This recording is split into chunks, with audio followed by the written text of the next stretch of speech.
Yo, we got a huge patch update, so it's gonna be a really fun week in Marvel Snap. New features like a graveyard where you can finally see what card was destroyed or discarded. Also an undo end turn feature, custom borders, oh you know I'm gonna be spending a lot of time on that, and new audio and visual effects. But let's get to the card changes, and woohoo, I am happy about this first one.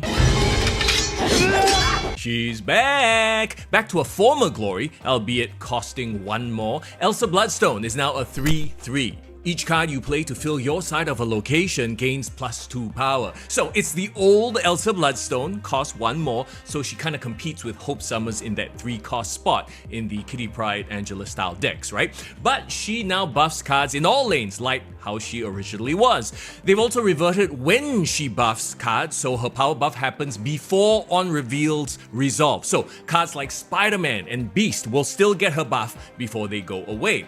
Brood doesn't work with her anymore, but hey, no one was using that combo anyway. He's an insect in his, nice for hands.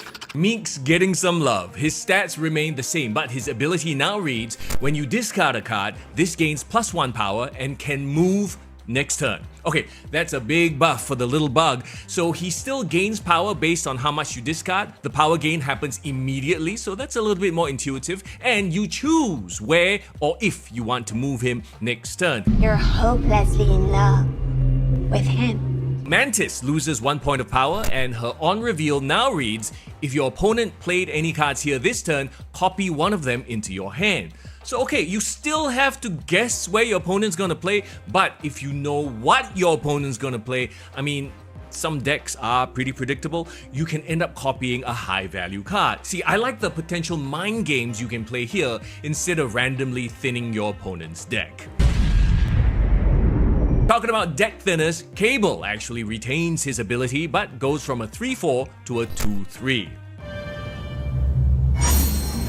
Thanos is everywhere in the meta, and with good reason, and one of the strongest enablers in his toolkit, the Time Stone, well, it gets the nerf. Stats remain the same, its ability now reads, on reveal, draw a card and give it -1 cost. So okay, you don't get to choose which card gets the discount now, and it can be nullified if your opponent has Mobius and Mobius on the board. Now, if you did get Hope Summers, this doesn't sting quite as bad, but if you didn't or don't want to, this definitely hurts the Thanos archetypes. One more word, and I will feed you to my children. I'm kidding, we are vegetarians. Hey, and Mbaku buff, you love to see it. Stats remain the same, but now at the end of the game, Mbaku jumps from your deck to your lowest power location that isn't full. Good news for the C2 players, but just be careful, alright? If Bar with no name is one of the locations, yeah. I'm Mary Poppins, y'all! Okay, I find it kinda odd that Second Dinner is selling this as a buff. Yondu's stats remain the same, but his ability now reads, on reveal, destroy the lowest cost card in your opponent's deck. So aren't you essentially thinning your opponent's deck for them? And if you're doing it for null value, you're more likely to hit a small power card now, right? Since it's destroying the lowest cost card? I don't know, somebody explain why this is good to me. I'm sorry.